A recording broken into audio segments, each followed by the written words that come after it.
so excited for our ulam tonight. So, naka-headband pa ako kasi kakatapos na ng online class ko. Guess what? My ulam is some tilapia and some eggplant. Pinaritong eggplant. Okay.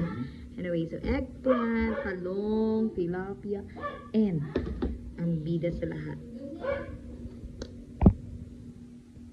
buro. Diba ang buro ng Nueva? Sarap. Paborito ng asawa ko.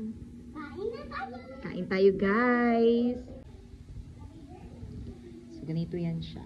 Paano kumain ng tilapia, talong, na may buro? By the way, ang buro na to, ano siya, kanin na may tilapia. So, medyo maasim-asim konti ang amoy niya. Ang galing pa ito Nueva, matagal na. Ininit ko lang, tinimplahan ko, nilagyan ko ng sibuyas, bawang, inisa ko lang siya, nilagyan ng konting tubig, at saka mga seasonings. Ano lang. Gusto ko yung hindi, gusto ko dry lang konti. Okay guys, yan yung. Okay.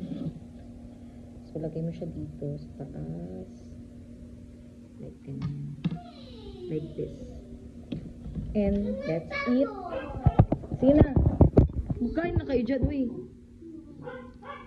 Small lang kanin na.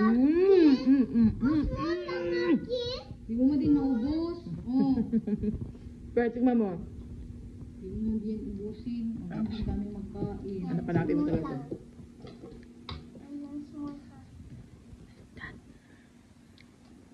Tuyo. Unat. Ketchup! Ketchup! Mm. Ketchup! Ketchup!